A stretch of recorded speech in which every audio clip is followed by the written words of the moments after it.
everyone, and welcome to That 90s Spider-Man Show, a podcast where we talk about Spider-Man the Animated Series, episode by episode. My name's Henry, I'm one of your hosts, and this is Jack. Hello. And we're coming at you, not live, from the Spider-Man studios here in South London. Today we're talking about Season 2, Episode 9 of Spider-Man the Animated Series, where we're talking about everyone's favourite vampire in the Marvel Universe. Yeah, I guess so. Based on the movies.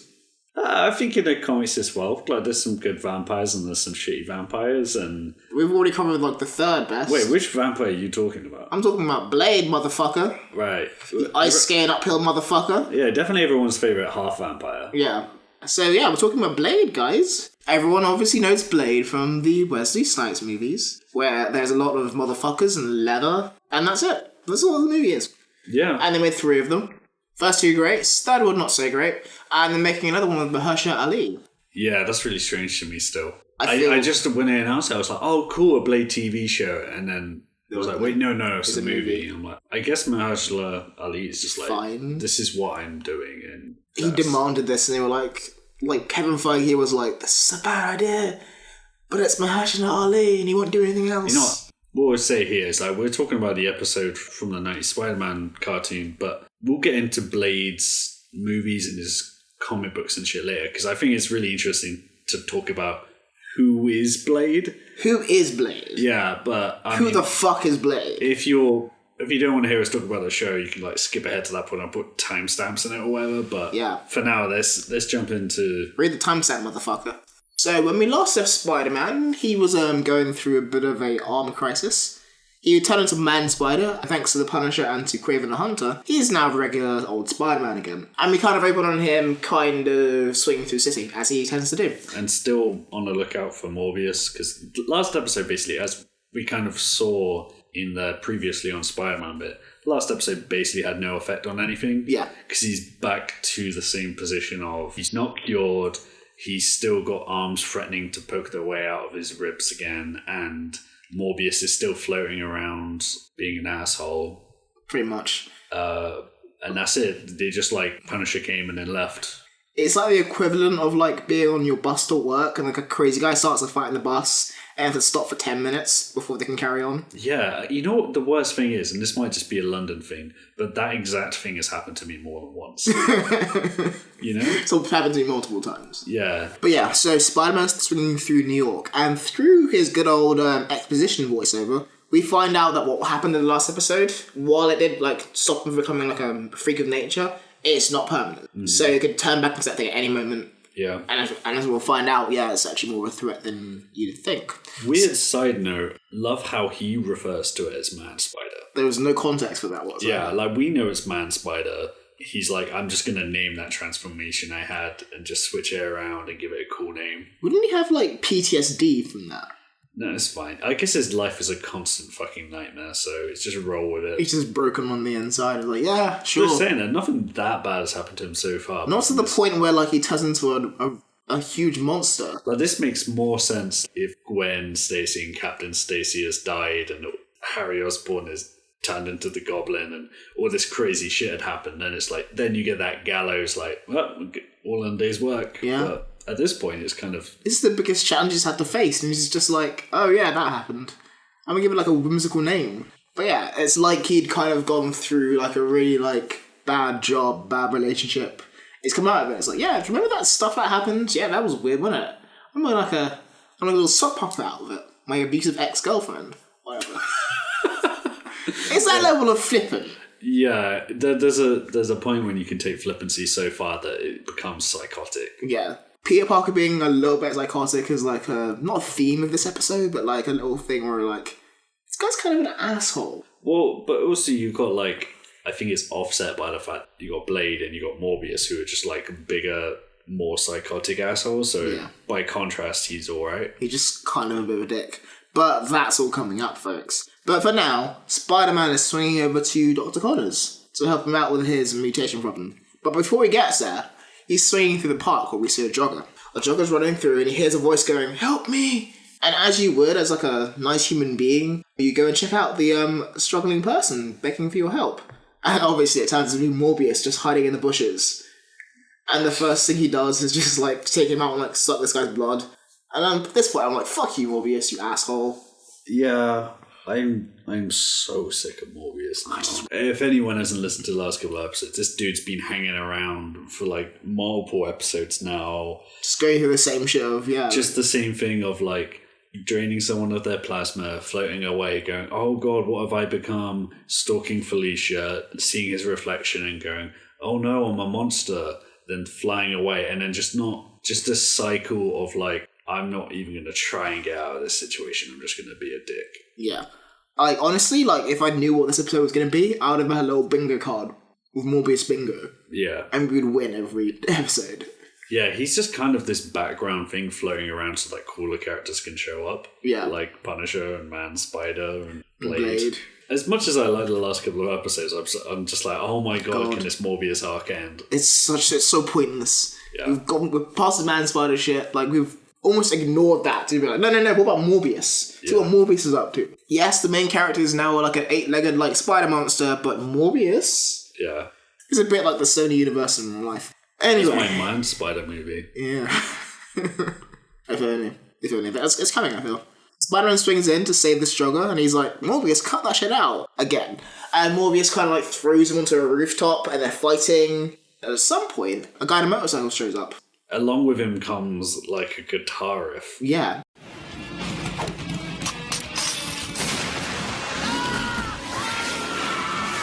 cries of the Nightstalker are like music to my ears. And some of you are probably wondering, Henry, you said they were on a rooftop. And yes, motorcycle. That happens. So this motorcycle like flies off of a building onto this building, and then like Morbius flies away, and it chases Morbius up the building. Yeah, like, it's not really explained. It's explained in like kids' cartoon. He like ramps off the rooftop onto the side of a skyscraper, and then like these ultra grip like stabby clamp things come out of the wheels so that it can drive vertically. Yeah, just good grip. As you expect, this motorcycle guy just kicks the shit out of Morbius. He throws a poison bomb on him and like incapacitates him somewhat, and he's like, I'm gonna finish you now. And Spider-Man steps in and saves him, and Morbius escapes, and this guy kind of like throws a bomb at Spider-Man, and the poison gas like engulfs him, starts to cough, and he goes, hold on, is this garlic? And you realise that this guy's just a bit of a fucking crazy guy. And Spider-Man kind of gets a bit pissed off at him. He's like, what the fuck is wrong with you? I don't know what level Spider-Man's at now, because he's like, he finds it ridiculous that this guy's got these garlic bombs to take down a vampire, but then he's also like, there's a vampire. Yeah, there's a vampire loose and you're fucking around. Yeah. Kind of thing. Like, at what point do you just start taking things at face value in this universe? Like, Spider-Man, like, at this point, should not be surprised by anything or surprised by everything. Although it must be annoying to get engulfed in a garlic bomb, because, I mean, you can eat some garlicky food and that stick around on your breath for ages, but if your whole, like, costume is just perforated with it, and it's just like, oh, I guess I just smell weird now. Yeah. Every time you say something, they're like, you smell the inside of an Italian restaurant. And he's like, I know. Morbius has escaped. Spider-Man's angry at this motorcycle guy, so he kind of grabs him by the shirt and be like, I want some answers. At this point, his eyes go red and he goes some fangs, and Spider-Man's like, whoa, what the fuck? He drives away on his stupid motorcycle, and Spider-Man throws a tracer on him. Yeah, I love the tracer thing, because it is like, it's basically always there for like, someone's going away at high speed and I can't be asked. Yeah, fuck this. Just like, I'll pick this up later, because in any other situation, if you didn't have those, then it's just like, oh fuck, I gotta keep this going. But he's like, I'm hungry. Let's go get some food. I'm going to take a piss. Yeah. He's like, ugh. Shit, I've never thought about that. Like, if you're crime fighting and you need a pee, you're in the middle of a fight, does he... I guess, like, if it's life or death... He pisses himself. Yeah, if someone's in a fire, okay, I'm going to pee myself while I'm swinging. You do a Paul of Radcliffe for the greater good. Spider-Man, you spent like you pissed yourself, and he's like, do you want to live or die, man? I'm trying here. This is probably why JJ doesn't like him, as well. He's, like, pissing on all the rooftops and alleys, because you can't, like, just keep going into every bathroom, especially when the police are after you. Yeah. And that costume takes a while to get out of there. Yeah. And if you're like a bartender and Spider-Man shows up at your bar and like, hey man, I gotta take a piss. Let me in. You know, like, buy a drink. Yeah, he'd be like, fuck off. Big costume fuck. And Spider doesn't carry change. Maybe what he does, he has like adult diapers. He just wears those all the time. Yeah, maybe. I mean, he needs a bit of cushioning. Yeah. Because otherwise it's like I don't know, there's just too much on show. Like Because I know they had that in the movie, like, I'm pretty sure... Andrew Garfield's one. Well, even like... Tobey Maguire's? Tobey Maguire, I think all of them, when you're wearing an actual suit, if you just wear that spandex, it's just too... It's too much. It just shows... It's David Bowie and Labyrinth. Yeah, exactly, and it's like, well, we're not all David Bowie, so like maybe let's just like put like a crotch plate on this. Yeah, and like... And I guess on a practical aspect, like, if He you're... does swing crotch first into things a lot. Yeah. Ugh. And I guess if you're like the Green Going Goblin... 100 miles an hour. sometimes yelling crotch! Yeah. As told in The Amazing Spider-Man. And also for a practical aspect, like, if you're the Green Goblin and Spider-Man's kicking your ass, and then you see the outline of his dick, you're like, easy target, and he's getting punched in the dick a lot of the time. Well, I think people know generally where Spider-Man's dick is. Yeah. But, like, it's a constant reminder, you're like, oh god, I'm getting my ass kicked by this guy for this, and I can see that. Maybe that's dick. part of it. That's like in the same way that he jokes to like put enemies off in mid-fight, to just distracting them by them like, fuck, whoa, I can see so much of his anatomy, and then they get knocked out. Spider-Man is not circumcised. Oh. Okay, it's not that tight. It's not like vacuum packed. Oh god. Let's move back. Please, swiftly on. Spider-Man kind of like, it's like, fuck it, I'll do it later. And he goes to find Dr. Connors. Meanwhile, we cut to Deborah Whitman, and to the hardest working worker in the whole of New York. He was this police sketch artist. Oh, yeah. This guy is earning his paycheck and a half. Yeah, the one who did the sick man spider drawing last episode. He's back. And Deborah Whitman is describing this weird figure that attacked her last time around. No, not Flash Thompson, Morbius. But, like, she doesn't know it's Morbius at this point. She's, like, describing a vampire, and our sketch artist, our hero, the true hero of this series, is sketching it down. He hands it to Detective Lee, and she kind of, like, sees this amazing drawing of Morbius the vampire. Cut back to, not the Hardy Foundation, but, like, Dr. Connors' lab, where, like, Spider-Man is now in pain. He's mutating again. Yeah. And where... There's chubby baby arms sticking out of him. There's little thalidomide, like, baby arms coming out of his sides. Yeah. And they're, like, kind of threatening to poke out, and he's like, Curry Doc, how are you going to do this? Dr. Connors shoots him with the neogenic... Plot gun? The magic plot gun. He shoots him with that, and he's like, okay, you're fine, but you need this every 24 hours. Otherwise, you could turn back into a man spider at any point. Mm-hmm. He mutters something about maybe losing the plot gun because of, like, funding stuff, because the university's worried that, like, it's maybe dangerous. Yeah. After the lead scientist got turned into a lizard person, like... But he doesn't... What was the thing? He notes something that wasn't even something I'd been thinking of. Like, he's like, ever since... Oh, no, Herbert Langdon. Herbert Langdon. He's like, after the whole Herbert Langdon thing of him being transformed into a giant monster or whatever, and it's like, what about you turning into a lizard? The Scorpion. The Scorpion. Now Morbius. Yeah. There was like a fourth one as well, I feel. Like Spider-Man himself. Oh, Spider-Man, yeah. Yeah, there's a lot of reasons to like, you should have shown this, like, months ago. Yeah. But he's Spider-Man, like... I don't know why he's trusting this gun. Yeah. It's probably going to turn him into, like, a 200-foot spider. At some point, yeah. Or, like, maybe like a nice, like, little, like, tiny spider. Who knows? We'll see. And he also mentioned something about, like, maybe getting funding from the Toons Foundation. So, comic book fans will know to watch that space. Moving on. Spider-Man swings away, and he finds Morbius again. And once again, Morbius beats the shit out of him. Spider-Man gets beaten up this whole episode. I don't think he wins one fight. And he also is constantly being thrown. Yeah. He's just being, like... Just chucked around like a rag doll. Yeah. And this time, Morbius was kind of get pissed off, and he kind of rips off a bit of Spider-Man's costume. That's on to drain his blood. And he starts to do it, but he doesn't finish it, because guess who shows up? But Motorcycle Dude again. At this point, we find out that the Motorcycle Dude is actually none other than Blade. Who also, I don't think we pointed out, and maybe I'll put a little clip in or something, has, like, the graveliest voice. Yeah. It's at kind of 11, razor sharp, angry, shouty. It's like the Dark Knight Rises Batman. Yeah, it's very extra. It's like, I've been eating 4 packs of cigarettes today. And yes, I said eating. It's something. Blade is something. Who are you? What do you want with me? Call me Blade. And all I want, vampire, is to destroy you. Blade is my name, and fucking up vampires is my game. Oh, put some more Dolemite into it. Yeah. Come on. Blade is my name, and fucking up vampires is my game. That's a good one, actually, yeah. Yeah. Anyway, Blade and Morbius fight again. Again, Morbius kind of escapes. And again, Spider-Man's like, don't kill the vampire. And Blade's like, I want to kill the vampire. And this time around, like, Blade's like, I'm not going to leave you alive this time around. So he throws Spider-Man off a building, and Spider-Man webs onto the building, and Blade cups that web. With it. Oh, fucking hell. Blade throws Spider-Man off the building, Spider-Man webs onto the building to save himself, and then Blade cuts that web. With his laser sword. He's got a goddamn lightsaber at this point. Yeah. It's the coolest thing he's got going on. For sure. Not cooler than the motorcycle, are you sure? Or his, like, spiked leather jacket? Yeah, he's got the spiked leather jacket. I mean, this shit is cool for like a 4-year-old or 7-year-old watching this. Not only a 7-year-old, but like a 7-year-old growing up in 1995? Yeah. So it's something. Yeah. Dear Lord. You get the whole like ad break thing of him like, oh no, I'm gonna die. But he doesn't die. He just falls into... I really thought he was... I was like, this isn't really much of an ad break because he's just going to web, like, swing away. But then no, he just eats He just falls to his death. Yeah, he just like crashes through. I can only spin one web at a time. You can even get the trademark, I don't have my web shooters on. No, he just accepts his death. Yep.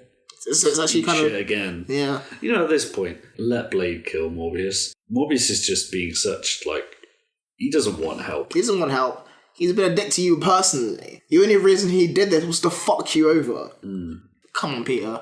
If you hadn't, like, gone to save Morbius, you probably wouldn't have turned into a giant spider monster. Yeah. You'd be fucking right now, I'm assuming. Like, well.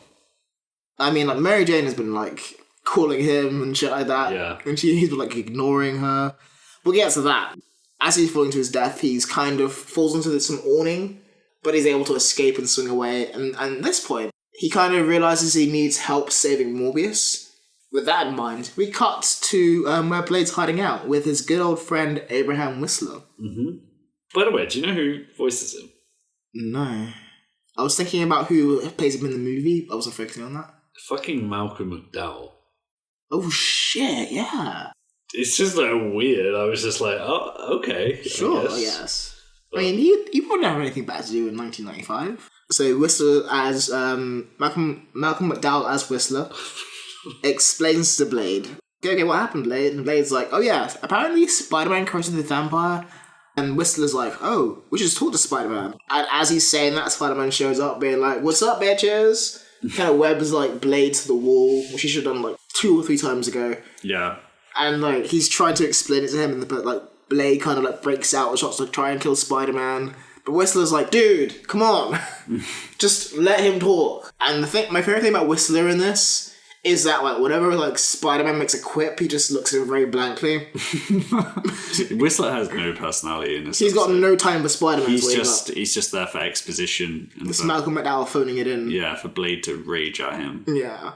Okay, he's basically the microchip, right? Yeah, Microchip had a semblance of a personality. Yeah. Whistler's just like, I'm old and wise. But he's not that old. Or that wise. Yeah. He's just a guy. He's some dude. Yeah. Voiced by Malcolm McDowell. And Whistler kind of explains the origin of Blade. When he was a baby, his mother had sex with a vampire. Wait, no. When he was a baby, his mother had sex with a vampire. No. Okay, yeah. He's a half vampire. Half human, half vampire. His mother is a human. Dad's like a really like Nick Nolte looking vampire. Yeah, who just like ran away out of a window. He's literally like, you see like Blade's mother like holding her baby, and like in the back of this like the frame, like his dad's like climbing out the window. So I ain't paying no child support. Which is just really funny to me. And at this point, I should probably mention that Blade is mixed race. Yeah. Like, the animation is terrible at showing this. I couldn't tell what colour he was until... I was going to ask about this. Like, in my notes, I wrote, Blade is about as black as Peter Parker. When you know he's black, you can look at him and be like, okay... there's elements of this. Yeah, but... You compare it to, like, Robbie Robertson. But then there's other times in the show when you, like, look at Peter, and I was, like, looking at just, like, the literal colour of the skin, and I'm like... where Peter looks like slightly tan, and then it's like, okay, they look the same. It's just weird because Blade in the comics, and like forget in the movies, but like in the comics, he's always been darker than that. Has Blade always been black in the comics? Yeah.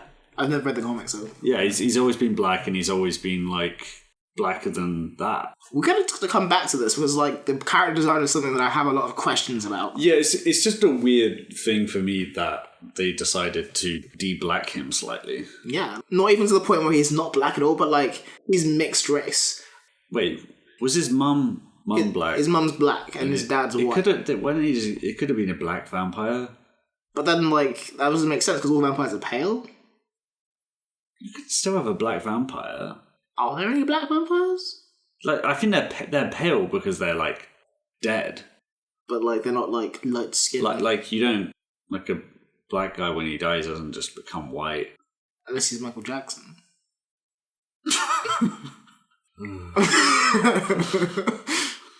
Moving on. Yeah, so we now know Blade's origin story. Effectively, he has all the good stuff of vampires, i.e. their strength and their speed, but he's not, like, vulnerable to sunlight. Spider-Man then goes like, oh yeah, like, he's nothing like Morbius, who's been created using his plot gun. And Blade's like, plot gun? Where is it? Tell me where it is, Spider-Man.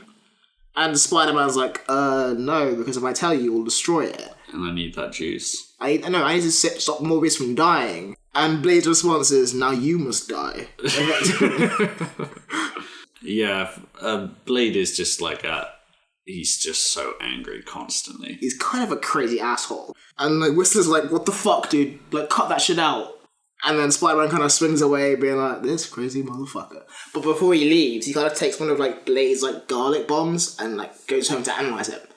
And that's where we go next, to Casa del Parker, where Peter's kind of analysing the garlic, and as he's doing it, Aunt May kind of shows up being like, you've got a phone call, Peter. MJ's on the line. And then Peter's like, oh shit. Because he's been ghosting this poor girl for like 2 weeks straight. The funny thing for me is like, when Aunt May leaves, she kind of closes the door behind her and like chuckles to herself, going like, oh, young love. Yeah. And she's completely unaware of how much of a piece of shit her nephew is. Yeah, I don't think I'm as hard on him as you are. I'm kind of really annoyed by how this goes down on Peter's side. Okay, yeah, sure, let's go with it. Yeah. We'll talk about it in the episode review segment, but... Well, we can talk about it a bit now because it's about to happen. But right, yeah. MJ kind of says like, oh yeah, like there's something happening at university to find out what's going on with all like, the missing people. Yeah. Including you. And do you want to come down and then like we can grab dinner afterwards? Peter like completely misses the hint. Yeah. I think and this goes more towards you saying it's a piece of shit.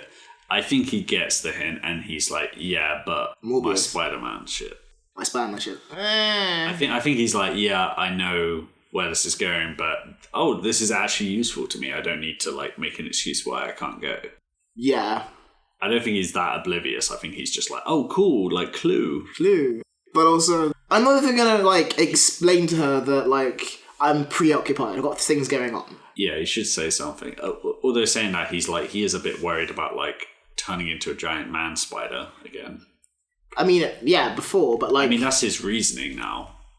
Like, he does say that as his not to her, but like that's his reasoning in his head. It's like, oh man, I can't be around her when I'm doing this. He's not actually like ghosting her. I mean, he's ghosting her. He's definitely ghosting her. But he's not.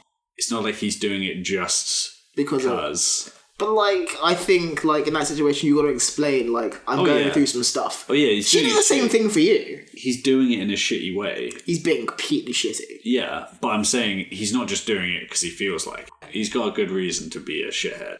But he is being a shit. Yeah. Yeah, that's fair. Okay, so now we are at ESU where like Detective Lee is here, and she's like going through the details of the case, going like, so maybe the vampires and Spider-Man and the big spider monster are all connected. And Peter kind of shows up a bit late, being like, hey, what's going on?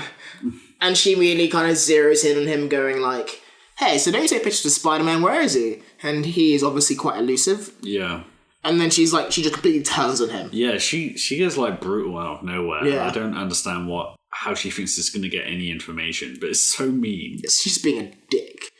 And like, you think about this as a teenager. He's maybe 19 years old. Yeah. And she's going, well, like, I guess, like, you and Fleischer were getting kind of, not handsy, but like close before this all kind of went down and Morbius showed up.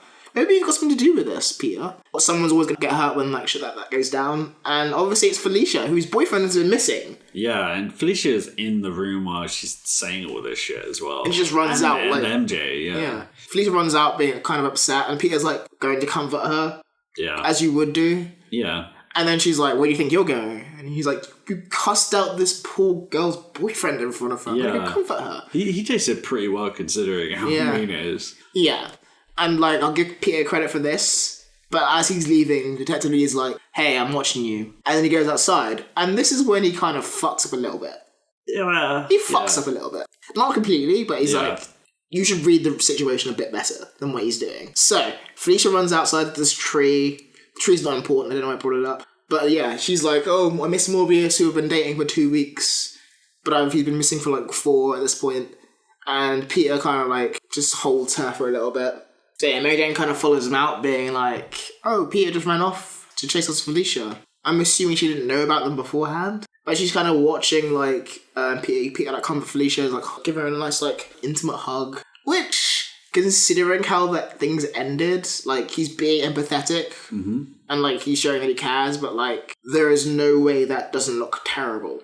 You know what? Like, because they linger on this because obviously Mary Jane has seen them hugging. She's not anyway. I think if Mary Jane was any kind of a reasonable person, she'd be like, Peter and Felicia know each other. Their like mutual acquaintance has gone missing and she's crying and is upset. Peter comforts her and gives her a hug. The idea that you look at that and then be like, oh, what's he doing with her? Is like she jumps to a conclusion. This is why I'm like, I don't think it's a shitty thing to do even. I don't think it's even think it's shitty, but it's a bit like, maybe if he was like, oh, okay, let's go out to dinner.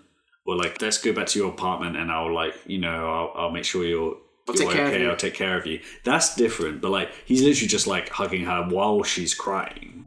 But the thing is, as well as like Mary Jane, someone else is watching her, that being Detective Lee, who's having accused Peter of all this shit. It's just watching, taking notes. Yeah. They're hugging. I made a teenage girl cry. This is all probably put into murder. God. It's a little bit of a clusterfuck. But the second most significant thing is that Mary Jane is watching all this intensely jealous, and then good old Harry Osborn walks out. Yeah. Right person, right place, right time. Yeah, and then as we sort of predicted last week, there is that nice guy there at the right time to be nice when the other guy is like being absent. We've been there in different times of our life. Yeah, so he's the shoulder to cry on.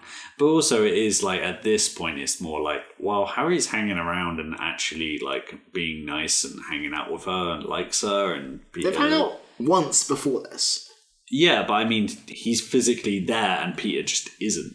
Yeah, I suppose. So I understand why she's like, you know what, let's go. Fuck it, let's go get a drink or whatever. Yeah, that's fair enough. But the most important thing to note from this scene is that Morbius is seeing all of this go down. This like fucking OC episode. Yeah. It's fucking One Tree Hill. Exactly. Like nonsense, and he's there watching like... Yeah, also like mid-2000s indie going on in the background. Yeah. The Dandy Warhols or something. Yeah. And he's like, Peter's trying to steal my girl. I'm gonna kick his ass. Yeah. He has his own like version of like, it's not worth it, bro. But he's the person saying that it's not worth it, bro. Yeah. Because he looks in his reflection again. Oh, God. And kind of says, she can't see me like this. Again. God, he's so annoying. Fucking Morbius. Has he just been hanging around, I guess? Like, just floating around. Yeah. Yeah. He flies away and he breaks into ESU and he steals the plot gun. Yeah. For like his nefarious plot purposes. And he flies to a rooftop again, where like none other than Blade is like there and he stuns him with some light. Morbius throws a brick at like the motorcycle and breaks his like tail light, or no, his front light. Blade being black, you know he's gonna get pulled over for that at some point. Well, not for like riding up the side of a building. Yeah. Very. You like lights out? Can we search your bike? So yeah, Blade kind of like doesn't get pulled over. Well, probably off screen he gets pulled over. And Morbius kind of shows up. And since he's been like sucking off Spider-Man, he's gotten a lot stronger. So he has like I guess like his own like strength plus Spider-Man's strength. And he's like showing off that like, yeah, I can take on both you and Spider-Man now. And he like kicks Blade's ass. He's like carries him over to the smokestack. But it's about to like drop him into the smokestack. Yeah. And I was like, that's fucking metal. Yeah. And as he's doing this, he does what everyone does with like the plot gun does. He starts plotting to turn the world into whatever they are. Yeah, he starts saying like, oh, now everyone can be a vampire like me. And then you guys will be the freaks. Yeah, it's very Lizard in The Amazing Spider-Man. Because at least like the lizard thing happened by accident and he doesn't know how to fix it. But Morbius is like, yeah, I like being like this. Yeah, I mean, I guess he's got power. I mean, the thing is, the jump from that to everyone should be a vampire is like... It's a huge jump. But again, it's like another 1001th... 1001st reason that Spider-Man should just let Blade kill this motherfucker. Like, dear Lord. Like, at this point, he's like, I don't care, I'm not a good person. And then Spider-Man's like, but we gotta save Morbius. Because he's done nothing but be an asshole. Yeah. And he's a bad scientist as well. Yeah, man. I mean, like, in terms of motherfuckers, this one is skating uphill. Yeah. Absolutely skating uphill. Always. He's always skating uphill. And, so Spider-Man should have saved Blade, and he webs up Morbius, and this time it works because he's got, like, garlic in his webs now. Yep. Which he mentions. Yeah. But yeah, Morbius kind of, like, escapes eventually and flies off, and Blade's like, you got a lot to learn about vampire hunting, boy. Don't know why he speaks like that. I mean, it's quite close, actually. Yeah. And Spider-Man's like, no, you're crazy, but he's, like, also realising that he needs a plot gun because otherwise he can't, like, save Morbius. He can't really save himself either. And the episode kind of ends in him, like, Spider-Man, like, following Blade on his big, dumb motorcycle. And that's how it ends. I mean, I just watched the episode, but you describing that end had the same feeling of, like, oh, we're done? We're done. Okay, cool. That's it. It just ends. It just ends. There's no, like, big, like, build-up of, like, oh, shit, like, Spider-Man and Blade are going to team up. It's like, it's kind of like the same thing Spider-Man's going through of, like, I guess we're teaming up with Blade now. And I'm very, very disappointed that Spider-Man didn't get on the back of the motorcycle and ride away with him. You know Blade would stab him if he did that. I know, but that's why I wanted it, because it would have been so weird. Yeah. That would have made this episode a lot better. Stay alert, web slinger! It's gonna be a long night!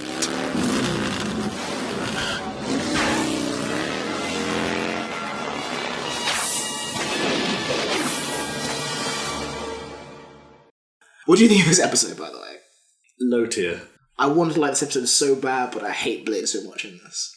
I don't think I have this hatred. Like, I feel like you're like, you see him drive a motorcycle up the wall, and you're like, that's dumb, and I'm like, sure. I would actually give that a pass if like the actual character was cool. But he's just kind of a crazy asshole. Yeah, and I think especially following it on from having the Punisher last episode. He was an excellent Punisher. Yeah, he was a good Punisher, and he had like a lot of character to him. And Blade is just angry, but like they don't also do anything with him. Like I think they're riding on the coolness of him so much. But they kind of fucked it up. They're like it's kind of like if they replaced like Wesley Snipes with Cuba Gooding Jr. And he's doing like a Wesley Snipes impression. I mean, I would say, though, that I think kids would find this version of Blade cool. Kids are stupid. I'm going to get record of saying kids are fucking stupid. Because this is bad. This is a kid's show, though. That's not be around. Is it a kid's show, Jack? Yeah. Yeah, it's a kid's show. That's a fair point, but like... I'm not to say that you're not allowed that opinion, but if you start being like... upset about it. Yeah, if you start being like, fuck them kids, then like... Yeah. Yeah, that's fair. I'm sorry, kids. Henry messed up. But yeah, this episode was probably the worst of season 2 for me. Oh yeah. Definitely the worst in season 2. Maybe the worst total. It makes me really sad because it's Blade and I'm like, I love Blade. But the thing is, we'll get more Blade next episode though, so maybe that will like level it up. Like now we just got the exposition. But we've had a string of like pretty decent episodes lately, so... It was due a dip. Yeah. I guess. But yeah, like... Even like I guess like the most interesting part for me is like the non like action stuff, like the ramifications of having like Peter and Felicia like having a bit of a moment, Harry and MJ having a bit of a moment. Yeah. Like people like being a bit more like suspicious of Peter Parker, especially like the Detective Lee. Yeah, I like Detective Lee, even though she's been like a crazy person. Yeah, she's been a complete dick, but like it still felt like stuff was moving. Yeah, whereas the Morbius stuff was very like all the encounters with Blade Morbius, and Spider-Man were exactly the same. There's like 3 of them, or maybe even 4 of them. I'd say, yeah. But there's just like every time they fight, Spider-Man saves him. Blade's like, why are you doing that? Spider-Man's like, I want to save him. Blade's like, nah, fuck vampires. And then that just happened a bunch of times. Morbius will escape. And Morbius is boring now, and he started off kind of boring, and he just got more boring. Yeah, and Blade just isn't interesting enough in this. He doesn't have any kind of, like, character. He's angry. He's just angry. And not even in, like, a coiled rage kind of, like, impressive angry. He's just a bit unhinged. Yeah, but... And, like, if you're, like... But that can be good sometimes, but it just isn't really here. If you're, like, what's it called? Like, Whistler, you'd be like, I trained him in all of this. And you're like, no, you didn't train him. You put him in leather and you let him loose. Yeah. There's no, like, discipline or, like, intelligence or strategy about Blade. The interesting thing with this is, like, while we're not particularly impressed with Blade in this episode is basically why the movie happened. Are you fucking kidding me? Yeah, because apparently after the script was finished for this episode, but, like, before I think the episode had aired, the script was given to David S. Goyer by Avi Arad. And of course, Avi Arad. David S. Goyer was sort of, like, inspired by it and went on to write the Blade movie. So inspired doesn't mean, like, I can write better shit than this. Yeah, maybe. But, like, I think it was more of, like, oh, this is, like, IP-wise, like, this is a marketable thing. Yeah. Like, we could do something with this guy. Yeah. But, like, as we'll discuss when we get into the comic stuff, like, Blade is, like, way more of, like, a non-entity than I thought he'd be. I think Wesley Snipes kind of make this character work. The thing with Blade is you think a lot of the time when there's a movie, it can kind of take all the attention to that so that people don't really realise that certain aspects of it don't come from the comics, or they do, or that there's this huge history. As far as I can tell from the reading I've done, like, those movies are kind of at the centre of all this. Before that point, Blade was kind of just here and there, and then after that point, he was completely defined by how he was in those movies. But let's go back to the start. Blade's real name, Eric Brooks, just a regular name. Yeah. You can see why he went with Blade. Yeah, it's like Tiger Woods. How, like, he's originally called something like Eldridge Woods or something like that. You brought that up like 4 times on because this it's an amazing story to me. That at one point he just went, call me Tiger, and everyone just went with it. Yeah, and at some point Eric went, call me Blade. I would laugh in his face. I'd be like, fuck you, dude. Well, maybe you would to the guy in the episode, but not so much in the comics, because he is actually kind of cool in the comics. Yeah, well, yeah. I guess you can be Blade if you want. Just put down the sword. Also, like, he has an actual sword in the comics, right? Well, this goddamn lightsaber shit. Well, that's an interesting thing, actually, because a big thing in the comics is that the reason that I think he was called Blade is because he carries around knives with it. But his whole sort of gimmick at the start is that he has wooden knives. Oh, for the wooden stake. Yeah, exactly. So, and that's his whole thing, is that he just has these short knives. And, wait, let's see. That makes more sense than whatever's going on. Yeah. He first turned up in 1973 in Tomb of Dracula number 10. As you would expect. And this is that front cover. And this is how he looked back in the day. Oh, Jesus Christ. He looked a lot different. He's, like, not in leather at all. He's like James Brown a little. Yeah, he's got, like, he always has, like, these green sunglasses on that are almost like goggles. He's, like, just like a trench coat. And, like, and he basically turns up in this sort of anthology of Tomb of Dracula, which is just about people trying to kill Dracula. It's worth pointing out at this point, Dracula exists in the Marvel Universe. He's actually, like, a surprisingly good villain. Yeah. He's mostly in these sort of horror comics, because I think it is kind of weird for him to turn up too much in, like, say, a Spider-Man comic or Avengers or something. Yeah, like Peter Parker's trying to get a date for, like, the prom, and then Dracula shows up. He has to fight him. Although there is, like, a couple of issues with Dracula and Spider-Man, but it's like in a team-up thing. I should stop trying to make, like, jokes about plots in comics, because they always turn out to be actual plots. Yeah. So in that original issue, Blade is made up by writer Marv Wolfman and Gene Colan. Basically, he's introduced where there's this group of vampire hunters. Blade is kind of the wild card character who kind of comes in and is, like, youthful. He's speaking in a lot of, like, what I assume white writers thought black people spoke like in the 70s. For lack of a better word, jive. Yeah. And he does say dig a lot.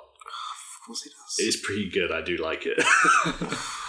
But anyway, this is like peak 70s comics, isn't exactly, yeah. And then he basically turns up and he saves some people from vampires. He basically doesn't give a fuck, and when people are like, you can't go after Dracula, he's too strong, he's like, I don't give a fuck. I'm Blade, motherfucker. He's just the knife guy. The wooden knife guy. Basically, Dracula turns up, takes control of a cruise ship. Is it species like Speed 2? Yeah, Speed 2? Yeah, basically. Today, this boat cannot go under 30 miles an hour. Well, he basically, he steers it off course, much like Willem Dafoe in Speed 2 Cruise Control. Keanu Reeves isn't there, so Sandra Bullock has to stop him. You know the funniest thing about the subtitle Cruise Control is that it makes sense because you're like connecting a driving thing with like a cruise ship, but cruise control is not like a cool, it's fast leisurely thing. It's like relaxing, like I'm on a motorway and I just don't want to have my foot down for an hour, but it's going to be this high octane movie.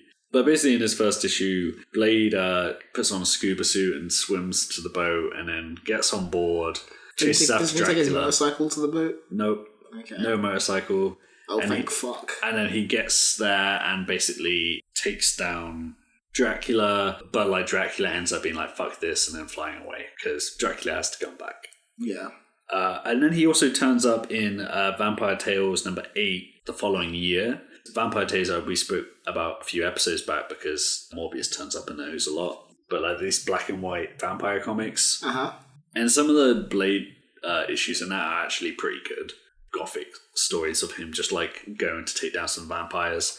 I think it's coming shortly after the comics code started allowing them to do like violence and vampires and shit again. So they kind of go all in and are actually super violent, and like a lot of like characters just fucking die, which is kind of cool actually. Yeah. He ends up probably joining that team of vampire hunters, at which point he like starts revealing a bit more of himself. In a character way? Yeah. Okay, cool. And he doesn't have a vampire father and a human mother like he does in the show. That was made up for the show.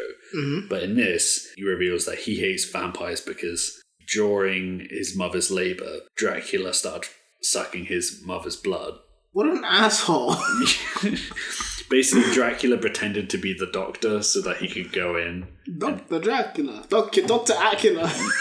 Exactly, Dr. Acula. Oh my god. I can't remember if it was actually Dr. Acula, but they say it's Dr. Acula.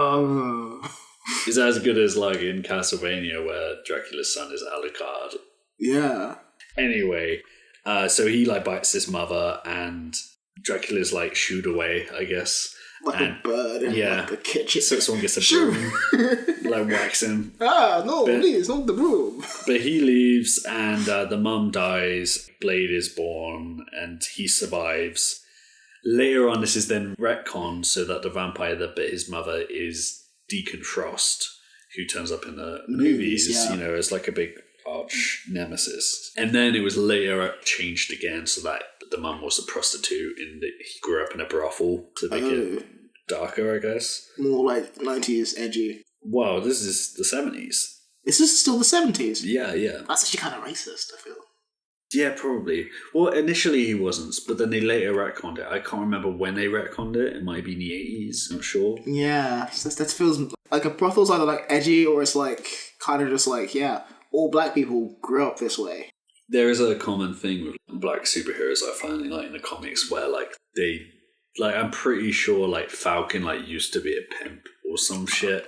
There's some like really dumb stuff with the origins. Like weird racial stuff. Yeah, like I think some of the early Luke Cage stuff has some dodgy shit in there.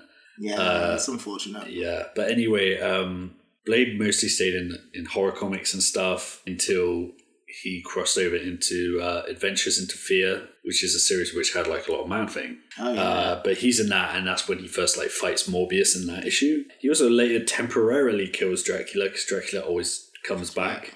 Dracula comes back and bites him. Oh shit. And that's the point when it's revealed that because of how Blade was born, he is immune to being bitten by and turned by vampires. Yeah. But he's still a regular human. He just can't be turned into a vampire. Yeah, because of Dr. Dracula. He basically doesn't do much in the 80s, but then towards the end of the 80s, there's this series where he crosses over into Doctor Strange comics, and Doctor Strange takes on Dracula, and Blade sort of comes along for it. And it's over a couple of issues, basically. Doctor Strange reveals that basically this vampire stuff started with a curse, and the curse comes from the Darkhold, which is this evil book, which we also spoke about last episode. Yeah, but basically Doctor Strange ends up getting the Darkhold, and they trick Dracula. It's a pretty cool series of issues of them fighting against Dracula, but then Doctor Strange removes the curse, and Dracula turns to ash, and every vampire dies. Oh, yeah? So they just wipe out all vampires, like vampire genocide, this issue. And then vampires just aren't in the Marvel Universe for like a long time. Oh, shit. At this point, Blade starts a detective agency with Hannibal King. Oh, thank God. Hannibal King in the movies was played by Ryan Reynolds. Oh, okay. I haven't seen Blade Trinity actually, but like I'm aware that like apparently the character's nothing like the comics. In the comics, he's a vampire who resists the urge to drink blood and tries to take down vegetarian vampires. vampire, I guess. Yeah, exactly. An ethical vampire. Yeah, I think vampire. He ends up surviving because of a spell Doctor Strange does. He ends up surviving, being like last vampire or whatever. But then the vampire curse is removed from him, and they just go and start detective agency for a while. And then that's when, like, again, Blade's not in any of his own series. He's just always turning up in other people's stuff. Yeah. But then in the 90s, there's a series called Nightstalkers. Ooh, of course, the 90s. Nightstalkers. This is when Blade gets sort of revamped. He starts looking like this. Oh, yeah. And this is when he looks completely different. The green shades go. He's all in black. He's got the studs on the shoulders, and he starts looking like he does in this show. He's got a goddamn haircut as well. It looks like. Yeah, there's no like afro now. Yeah. Basically, the Night Stalker series is just like a load of dark characters that I think they're also called like the Midnight Suns. And it's like Ghost Rider and Morbius turns up sometimes. And it's just like all these dark parts of the Marvel Universe. Mm-hmm. And he's in that in a while. And that's when he actually started getting a little bit more popular. And he ended up getting his like a 3-issue solo series in the early 90s. And it's actually really good. It's pretty simple stuff, but like, and I should say at this point, Blade's character is basically just hates vampires. Yeah. But like, he is brutal, like to the point that he's kind of like the Punisher, and like he's not like a good person. He just really, really has like one like thing that he does, and he does it very well. That story is like a noir, like PI sort of thing of like a woman comes to him with a problem, and then he's kind of, sure, I'll solve this for you, but makes it clear that he doesn't give a fuck. Yeah. You know, and then he's kind of lonely and lives on his own. And I feel it's really hard to get right, but when they get it right, it's really good. It is very hard to get right. But then after that, that was sort of successful. Then this episode of the animated series comes out. Then the movie gets announced, and they do a couple of like these one-shot issues in the lead up to that. Then the movie comes up. But in terms of the idea of him having like shared powers of the vampire, this show was the first to do it. This created the canon we set up now. Yeah, and that's what was then sort of added into the movie. And I'm not sure like the exact way it matches up. I think after that first movie, Blade gets bitten by Morbius in a crossover with Spider-Man. He gets bitten during that fight, and in a later issue when he has another solo series in the early 2000s, which maybe after Blade 2 or like... around the time Blade 2 was coming out. But it's in that they then reference he has the powers of a vampire but without the weaknesses, and it's the same as in the movie, but they just refer like, oh, it's because he got bitten by Morbius, who isn't a regular vampire. He's like a science vampire, so like reacted weirdly. With the fact that he can't be bitten by vampires. Yeah, like, and also vampires cannot exist in this universe. Well, the vampires end up coming back, but I didn't read the issue where they came back, so I'm not sure how it happened. I'm assuming some dumb plot shit. Yeah, but they did disappear for like at least like 5 years, and Morbius doesn't count as a vampire because it's technically like a scientific accident. Yeah, and one of the greatest things about it is like there's a point where like Morbius first comes in contact with vampires, and it's like, what? like vampires exist. And it's like it's just a funny idea to me because he's basically a vampire, but because in his world vampires don't exist, finding out they do, it's like, oh, I guess the classic version is also here. I guess I'm like the artificial version. It's like some vampire appropriation going on. He's like, has to apologise to all these vampires for like appropriating their culture. Yeah, he's like, oh, sorry guys, I didn't know. Morbius is cancelled in the vampire world. Yeah, God, poser. It's almost like people who like wear like lensless glasses or whatever. It's like that level of like, you don't have to do this, you just did science. Yeah, it's a douche. Yeah. It's also kind of like established in these issues that Blade isn't really doing any of this for a good reason. Like, he's doing this because he hates vampires and he loves killing them. He's technically committing hate crimes. Yeah, and that actually kind of comes up in a way like some people are like, ask for his help, but then he's like, sure, I'll murder them, and they're like, wait, no, I wasn't saying murder people, and then he's like, I can't hear you. And he's like, what, you want them to survive and kill people? And they're like, I guess not. And he's like, okay, I'll just go murder them. He takes joy in it. Like, one issue I read, he like takes this one guy down who was trying to kill this woman, and the guy's a massive asshole, but he like takes him out, and the first thing he does is he surprise attacks him by shooting him so that he shoots his fangs and his teeth out, and it's gonna fucking hurt. Beats the hell out of this guy. When the guy tries to fly away because he like grows like bat wings, he like fucks up the wings, and then he doesn't kill him. He just nails him to his arms to the top of this building and just leaves him there until sunrise. Oh fucking hell! These comics are like, they were kind of like aware of the darkness for the most points. Yeah. Like that one like 3-issue miniseries he had like in the early 90s is really good for that. Less so later on. Oh boy. Yeah. He has another solo series which I read one issue of, and it was pretty damn bad, to be honest. It was, they just went, I don't know, it's like almost like they got high on the idea of him being cool, and they made him just this asshole who's like unbeatable and is now like super ridiculously hench and tall and super muscular and always topless, just killing a million vampires and making quips, and it's just really shit, to be honest. Yeah. And then I read the first issue of another series which is from like 2005, which was just about like vampires infiltrating S.H.I.E.L.D. and it was like okay but not great. That sounds kind of insane. I feel like John Wick is one of the few exceptions to the rule that if you keep telling your readers or your audience that your main character is cool, you start realizing they're not cool. I think the John Wick that works is that they're not like, oh, this guy's the best, man. It's more like, oh shit, this guy's here.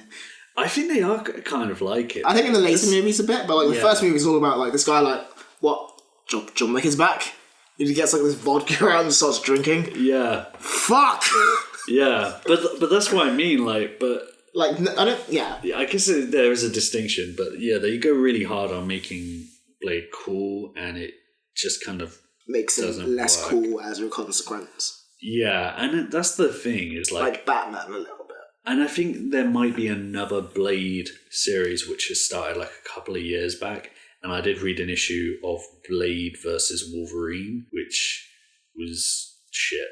Yeah, it sounds terrible. It's pretty bad, but I was surprised how little Blade comics are. There's a lot of him starring in them, but in terms of actual comics, there's a lot of like solo series that ran for like 2 years and then end. And I always heard before, like, you know, things like Doctor Strange, his series kept getting cancelled over the years and stuff, but there's still like hundreds of issues there. But Blade, it just like never really came together, and each of these individual series have like different kind of personalities and are trying a new thing with Blade, and then a year later they're cancelled, and then he comes back like 5 years after that, he gets another solo series. Yeah. And hey guys, I'm cool now, guys. Yeah, and then the rest of them are like crossover things where it's like, okay, there's a Fantastic Four thing, and then Blade turns up, and then you just quickly establish who he is, and then he's gone again.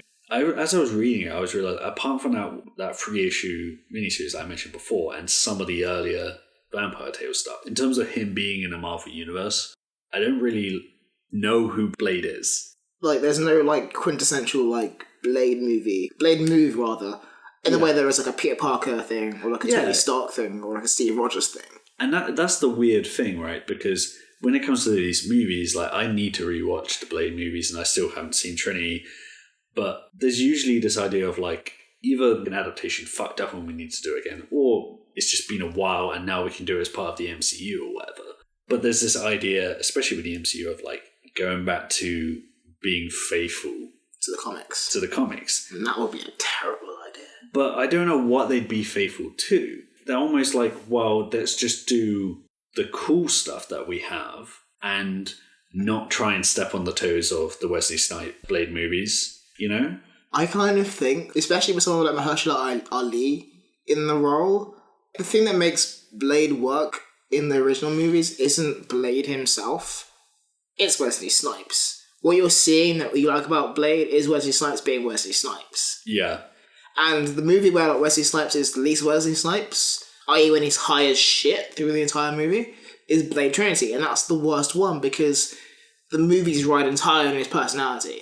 Do you remember, like, the very first scene of the first movie? Where they're in the club? Yes. Yeah. Yeah, so the thing... Which they then tried to recreate in the Ben Affleck Daredevil movie. Oh, fucking hell. But yeah, there's a part, like, that kind of sticks out to me as, like, a quintessential Blade moment where, like, he's fighting all these people and then, like, the police come in. Right. And someone shoots him and that goes off of his, like, chest plate. And his reaction is like, motherfucker, are you out of your damn mind? And it's, like, just a very intensely Wesley Snipes thing to do. But I kind of was, like, connect this with Blade as a character. Some of those early comics, he does have a lot of personality, yeah. You know? And that's why it kind of works, especially when he's in a crew of people who are very serious about vampire killing, and then he's kind of, like, very egotistical and, you know, driven and all this shit. Yeah. I guess that's one thing.